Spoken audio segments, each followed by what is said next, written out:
সার্জিস আলম ৫ তারিখে আপনি পোস্ট করেছিলেন আবু জাহেলের বাড়ি এখন পাবলিক টয়লেট। এরপর গত ৭ ফেব্রুয়ারি আপনি আরেক পোস্টে লিখেছেন লেটস রিবিল্ড বাংলাদেশ। এখানে আবু জাহেলের বাড়ি বলে কোন স্থাপনার কথা উল্লেখ করেছেন সেটা জানতে চাই। আর গত ৫ ফেব্রুয়ারি ৩২ নম্বর গুড়িয়ে দেওয়ার পরে আবার লিখলেন লেটস রিবিল্ড বাংলাদেশ। ভাঙার পর গড়ার আহ্বান মানে কি করে? এবং আমার মানে এইরকম কি মনে করার কোনো কারণ আছে কিনা যেটা আপনারা শুরু করেছেন সেটা আসলে আপনারা এখন আর কন্ট্রোল করতে পারছেন না বলে সেটা আবার রিবিল্ড করে কন্ট্রোল করার চেষ্টা করছেন, কিন্তু যা হবার যেটা ছড়িয়ে যাবার পুরো বাংলাদেশে সেটা ছড়িয়ে গেছে, এমন কিনা? এরকম কেউ ভাবলে ভুল করবে কিনা? আপনার যে লাইনটি বলেছেন এটার সাথে সরাসরি দ্বিমত প্রকাশ করি যে যা আপনারা শুরু করেছেন সেটা অ্যাকচুয়ালি আপনারা কন্ট্রোল করতে পারছেন কিনা। না, আমরা এটা শুরু করিনি, এটা বাংলাদেশের জনগণ শুরু করেছে। এই বাংলাদেশের জনগণ যদি ওই ৩, ৪, ৫ অগস্টে স্বতঃস্ফূর্তভাবে এই বৈষম্যবিরোধী ছাত্র আন্দোলনের ডাকে রাজপথে না নামতো, এই অভ্যুত্থান সফল হতো না। আমরা সবসময় এই যে ক্রেডিটটি এটি বাংলাদেশের সাধারণ প্রত্যেকটি শ্রেণীর মানুষকে দিয়ে এসেছি। আমরা আমাদের জায়গা থেকে মনে করি এই যে ২৪শে যে অভ্যুত্থান হয়েছে, এই যে ৩২ নম্বরে যে ঘটনাটি হয়েছে, এটার জন্য একমাত্র এবং সবচেয়ে বেশি দায়ী হচ্ছে শেখ হাসিনা, খুনি শেখ হাসিনা। তিনি বিগত ১৬ বছরে তিনি যা কুকর্ম করেছেন, তার পরিবার, তার সাঙ্গপাঙ্গ, তার দোসররা যা করেছেন, সে কারণেই এই যে ২৪শের যে অভ্যুত্থান, সেই অভ্যুত্থান হয়েছে এবং তাকে এভাবে মুখে চুন কালি মেখে দেশ ছেড়ে পালাতে হয়েছে তার সকল কর্মী যারা ছিল সমর্থক তাদেরকে একা করে দিয়ে। এই ৫ই অগস্টের পরে আপনি যদি এই ২৫ সালের এই ঘটনা দেখেন, মানুষ ওই ৫ই অগস্টের দিনে এটা হওয়া উচিত ছিল, কিন্তু মানুষ তারপরও কোনো একটা জায়গা থেকে ওই ৩২-এর দিকে এভাবে যায়নি কিংবা সেটিকে রক্ষা করেছিল। আজকে এটি আবার কেন হলো? কারণ ওই খুনি হাসিনা আবার বাংলাদেশের তরুণ সমাজ এবং ছাত্রদের উদ্দেশ্যে কথা বলতে আসে, যেই খুনি হাসিনা এদেশের হাজারের অধিক ছাত্র জনতাকে এভাবে নির্মমভাবে খুন করেছে শুধু ক্ষমতায় টিকে থাকার জন্য। কোন সাহস এমন একজন খুনি বাংলাদেশের ছাত্র জনতার উদ্দেশ্যে কথা বলতে আসে? তখনই বাংলাদেশের মানুষ আবার ক্ষোভে ফেটে পড়েছে এবং বাংলাদেশের মানুষ ঐক্যবদ্ধভাবে, আপনি সেখানে শুধুমাত্র বৈষম্যবিরোধী ছাত্র আন্দোলনের যারা সমর্থক ছিল, অ্যাক্টিভিস্ট ছিল, তারা গিয়েছে কোনোদিন বলতে পারবেন না। বাংলাদেশের সকল রাজনৈতিক দলের যারা এই অভ্যুত্থানে শক্তি ছিল, সকলে সেখানে অংশগ্রহণ ছিল। আমরা বিএনপির বড় বড় এরকম নেতাকর্মী ছিল যাদের পোস্ট দেখেছি বুলডুজার কোথায়, এবং আমাদেরও ভিতরটা আসলে তখন এই কথাই বলছিল যে বুলডুজার কোথায়। কারণ এই খুনি হাসিনা কিভাবে এই ছাত্র জনতার উদ্দেশ্যে কথা বলতে পারে যখন এই ছাত্র জনতা শহীদ হওয়ার পরে তার বাবা মার চোখের পানি এখনো শুকায়নি? সেই জায়গা থেকে এই যে ক্ষোভের উদ্গীরণ বা মানুষের এই ক্ষোভের যে বিস্ফোরণ, এটা খুনি হাসিনা তার জায়গা থেকে করেছে। আমরা আমাদের জায়গা থেকে বলছেন এটা ফাঁদ ছিল।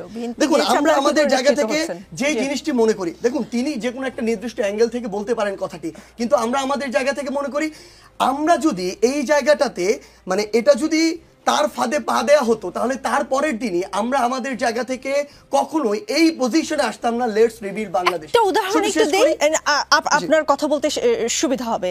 সার্জিস আলম, সুনামগঞ্জের বিশ্বরম্ভরপুরে ৩ রাস্তার মোড়ে একজন কৃষক হাতে কাস্তে ও কাঁধে লাঙ্গল নিয়ে দাঁড়িয়ে আছেন। নাম দেওয়া হয়েছিল কিষাণ চত্বর, আপনি নিশ্চয়ই শুনে থাকবেন। গ্রাম বাংলার কৃষি ও কৃষকের ঐতিহ্য তুলে ধরতেই সেই ভাস্কর্যটি ৭ তারিখ মানে শুক্রবার রাতে এই ভাস্কর্য ভেঙে ফেলা হয়। কৃষকের এই ভাস্কর্যের সাথে মুজিববাদ বা ফ্যাসিবাদের কি সম্পর্ক? কেননা যারা ভাঙছিল তারা স্লোগান দিচ্ছিল শেখ হাসিনার আস্তানা বাংলাদেশে হবে না, আওয়ামী লীগের আস্তানা বাংলাদেশে হবে না, শাহজালালের তলোয়ার গর্জে উঠুক আরেকবার, নারায়ে তাকবীর, আল্লাহু আকবার।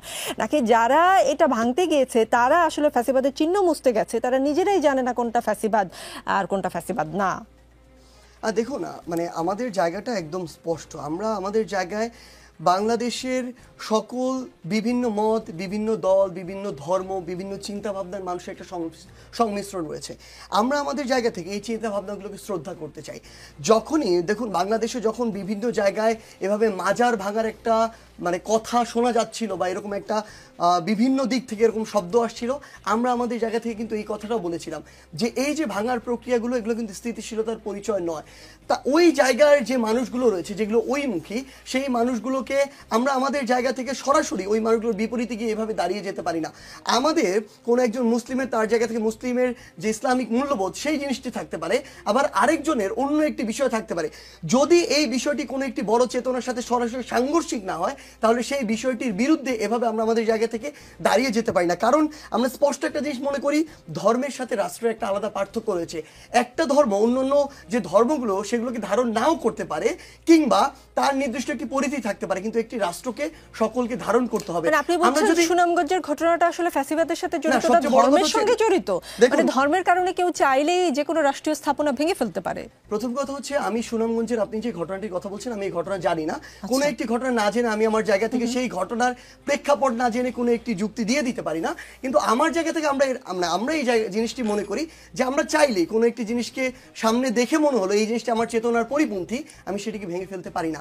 আপনার যে কথাটি আমরা বলছিলাম যে দেখুন, যখন আমাদের জায়গা থেকে এই জিনিসটি মনে হয়েছে যে এরকম বিভিন্ন যে ভাঙচুর বা এগুলোকে সুযোগ নিয়ে আসলে আওয়ামী লীগ কিংবা তার দোসররা কোনো একটি সুযোগ নিতে পারে, কিন্তু আপনারা তো উৎসব হোক বলেছেন, তখন কিন্তু উৎসব হোক বলেছেন আপনারা, ঠিক মানে আমি বলতে চাচ্ছি একজন উপদেষ্টা বলেন উৎসব হোক, মানে সেটাকে তো আপনারা উৎসব হিসেবে নিয়েছিলেন না। দেখুন, আমাদের জায়গাটি ব্যাপারটা হচ্ছে, যখন মানুষের বিরুদ্ধে যদি এই ভাঙাটিকে আপনি একটি উৎসব মনে করেন, 5ই আগস্টে মানুষ ওটিকে উৎসব করে সেদিন নেমেছিল, 3ই আগস্টে মানুষ এটিকে উৎসব মনে করে নেমেছিল।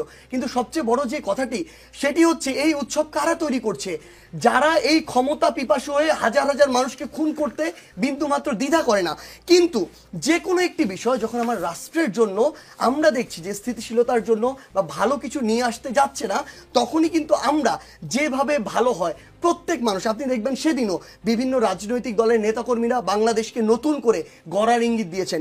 সেদিন দেখবেন ইসলামিস্ট থেকে শুরু করে বিভিন্ন ধর্মের যারা গুরুত্বপূর্ণ ইনফ্লুয়েন্সার রয়েছেন, তারাও তাদের জায়গা থেকে নতুন করে বাংলাদেশের যে গড়ার সেই কথাটি বলেছেন। সো আমরা আমাদের জায়গা থেকে একটি কথা বলি যে আমাদের বিএনপির মহাসচিব সাহেব যে জিনিসটি বলেছেন, আমরাও সেটিতে সম্পূর্ণ সচেতন। আমরা আমাদের জায়গা থেকে মনে করি যে খুনি হাসিনা এবং তার দোসররা বিভিন্নভাবে বাইরে থেকে ভিতর থেকে চক্রান্ত করবে, ফাঁদ তৈরি করার চেষ্টা করবে। কিন্তু আমরা যদি ঐক্যবদ্ধ থাকি এবং এই বিষয়গুলো নিয়ে সচেতন থাকি, আমরা আমাদের জায়গা থেকে এমন ফাঁদে পা দেওয়ার কোনো সম্ভাবনা নেই যেই সম্ভাবনাকে আমরা অতিক্রম করেছিলাম 5ই আগস্টের পূর্বে।